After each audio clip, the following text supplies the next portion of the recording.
ஆயிஷா ரதியல்லாஹு சொல்றாங்க, ரசூலுல்லாஹ்வுடைய நாள் மௌத்தாகிற நாள் திங்கட்கிழமை. சக்கராத்துடைய வேதனை கேள்விப்பட்டு மனைவிமார்கள் எல்லாரும் வந்து போறார்கள் ஆயிஷா ரதியல்லாஹு வீட்டுக்கு. அப்ப ஃபாத்திமா ரதியல்லாஹு வந்தார்கள். வல்லாஹி ரசூலுல்லாஹ் நடந்து வந்தால் எப்படி இருக்குமோ அதே மாதிரி நடந்து வந்தார்கள் ஃபாத்திமா ரதியல்லாஹு. நான் பார்த்து கொண்டிருந்தேன்.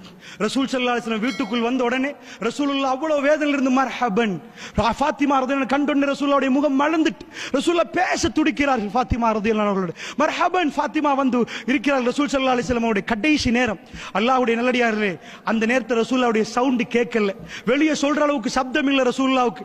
ரசூல் ஸல்லல்லாஹு அலைஹி வஸல்லம் அவர்கள் என்ன சொன்னார்கள்?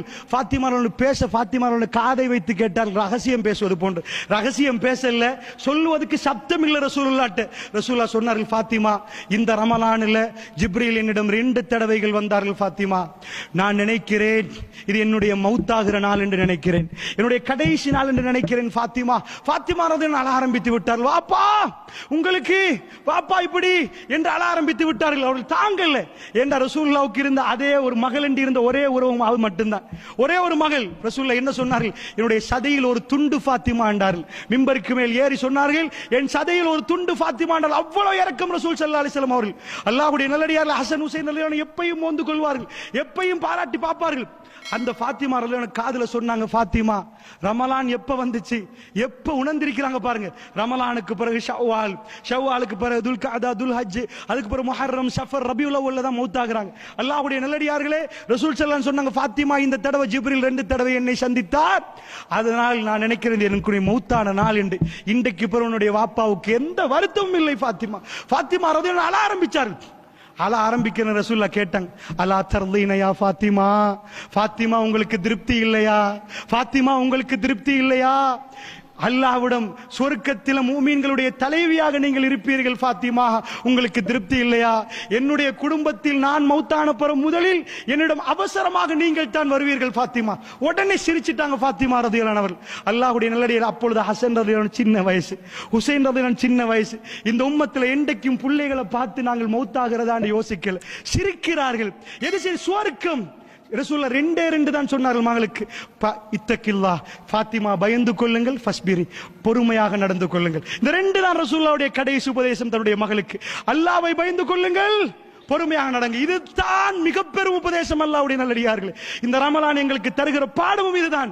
தக்வாவுடைய மாற்றம் என்ன என்பதை தனியாக படிக்கணும், தனியாக பேசணும். கல்புகளை அது மாற்றிவிடும். அவர் புனிதராக மாறிவிடுவார்கள். எப்பொழுது அல்லாஹ்வுடைய பாதையில் உயிரை கொடுப்பது என்று தேடி திரிந்து கொண்டிருப்பார்கள் இடங்களை அல்லாஹ்வுடைய நல்லடியார்களே. அதுதான் இந்த கல்பு மாறுகிறது. அதனாலதான் ஹிதாயத். ஹிதாயத் என்றால் பயமில்லை, அவர்களுக்கு கவலை இல்லை. சின்ன பிள்ளைகளை விட்டு தான் அவர்கள் மௌத்தாகினார்கள் அல்லாஹ்வுடைய நல்லடியார்கள். அந்த வரலாறு ஒட்டியே நீங்க பார்க்கலாம். ரசூலுல்லாஹ் கடைசியா சொன்ன விஷயத்தை கண்கூடாக இந்த உம்மத்து பார்த்துச்சு. ஃபாத்திமா பொறுமையோடு நடந்து கொள்ளுங்கள். சில இடங்களில் பொறுமை தவறி விடுவார்கள் என்று 5 ரசூலுல்லாஹ் சொன்னாங்களோ தெரியல. அதே மாதிரி ரசூலுல்லாஹ்வுடைய மரணம் நடந்த உடனே ஃபாத்திமா கடுமையாக கவலைப்பட்டாங்க. வந்து கேட்டார்கள், ரசூலுல்லாஹ்வுடைய முகத்தை பார்த்து உங்களால் மண்ணை போட முடிந்ததான்னு கேட்டாங்க. இந்த உம்மத்துக்கு மிச்சமே கஷ்டமான காரியம் ரசூலுல்லாஹ் கொண்டு போய் கபர்ல அடக்கம் செய்யறது. அது செஞ்சே ஆகணும். எப்படி அடக்குவது அவர்களால் தாங்கவே முடியல. அவ்வளவு நேசம். ஃபாத்திமா ரலியல்லாஹு அவர்கள் மெல்ல மெல்ல ரசூலுல்லாஹ்வை நினைத்து நோய்வாய்ப்பட ஆரம்பிச்சாங்க. 6 மாசம் தான் வாழ்ந்தார்கள். 25 வயசு அவங்க மௌத்தாகிட்டாங்க. அந்த நேரத்தில் 2 விஷயம். ரசூலுல்லாஹ்வுடைய இழப்பு, கடுமையான வறுமை. அலி பின் அபி தாலிப் ரலியல்லாஹு போறாங்க, அபூபக்கர் சந்திச்சு கேட்கிறாங்க, எங்க வாப்பா விட்டு சென்ற சில கனிமத்துகள் இருக்குது, அதை கொடுத்துருங்கன்றாங்க. அவர் சொன்னார், அல்லாஹ்வுடைய தூதர் எனக்கு சொல்லியிருக்கிறார், எனக்கு எந்த சொத்தும் வாரிசாக யாரும் இல்லை, எல்லாம் தர்மம் என்று விட்டார். அதனால் ஃபாத்திமா எதையும் எனக்கு தர முடியாது ஃபாத்திமா. எப்படி சொன்னார் தெரியுமா? என்னுடைய குடும்பத்தை விட நான் உங்களுடைய குடும்பத்தை அல்லாஹ் மீது ஆணையாக நேசிக்கிறேன், அஹ்லுல் பைத்தை நான் அல்லாஹ் மீது ஆணையாக நேசிக்கிறேன். ஆனால் ஃபாத்திமா, அல்லாஹ்வுடைய தூதர் எனக்கு எதை தடுத்தாலும் அதை தர முடியாது. இவர் மனிதர்கள் கோபப்பட்டு விட்டார், வீட்டுக்கு போயிட்டாங்க. நீங்கள் பாப்பீங்க வரலாறுல பையத்து செய்யலன்னு அலி ரலியல்லாஹு அவர்கள். அல்லாஹ்வுடைய நல்லடியார்கள் ஃபாத்திமா ரலியல்லாஹு கொஞ்சம் முருகல் வருகிறது, பேசாமல் விட்டு விட்டார்கள். ஃபாத்திமா ரலியல்லாஹுடைய சக்கராத். அலி ரலியல்லாஹு அவர்கள் வந்து கேட்கிறாங்க ஃபாத்திமா ரலியல்லாஹு, அபூபக்கர் ரலியல்லாஹு வந்திருக்கிறார், உங்களோட பேசணுமாம். என்ன? அவங்க திரும்ப கேட்டாங்க, மாப்பிள்ளைட்ட நீங்க என்ன சொல்றீங்கன்னு கேட்டாங்க. நீங்க பேசுங்கன்றாங்க. அவரை வர சொல்லுங்கன்றாங்க. அல்லாஹ்வுடைய நல்லடியார்களே, அவர் யார்? ஹலீஃபா. அவர் யார்? இந்த உம்மத்தில் யார் அவர்? அல்லாஹ்வுடைய நல்லடியார்ல அவர் போய் உட்கார்ந்து ஃபாத்திமா ரலியல்லாஹு அன்ஹா என்ன சொல்லுவார், ஃபாத்திமா நான் நிஜமாக வைத்துக்கொண்டு உங்களுக்கு தரக்கூடாது என்று தடுக்கவில்லை.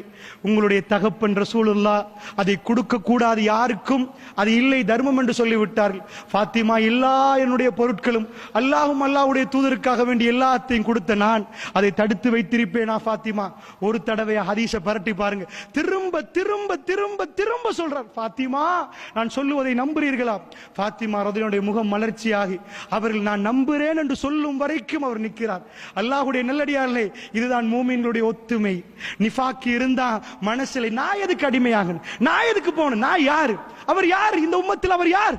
அல்லாஹ்வுடைய தூதர் புதன்கிழமை மரணிப்பதுக்கு 5 நாளைக்கு முன்னாடி கடைசி உரை, தலையிலே தண்ணீரை ஊத்தி கொண்ட ரசூலுல்லாஹ் ஆடை இருக கட்டிக்கொண்டு மிம்பரில் கேறி ரசூல் கொண்டு சொன்னார், நான் என்னுடைய குடும்பத்தை விட ஃபாத்திமா ரலியல்லாஹு அன்ஹா பார்த்து சொன்னார், உங்களை நேசிக்கிறேன், உங்களுடைய குடும்பத்தை நேசிக்கிறேன், நான் தடுப்பேனா? கடைசி நேரத்தில் அவர்கள் சிரித்து விட்டார்கள், சரி என்று சொல்லிவிட்டார்கள். இந்த உம்மத்தில் எதை நாடுகிறார்கள் உங்களுக்கு புரிகிறதா? பகமையை அல்ல, அல்லாஹ்வுடைய நல்லடியார்களே, சுவர்க்கத்தின் சகோதரத்துவத்தை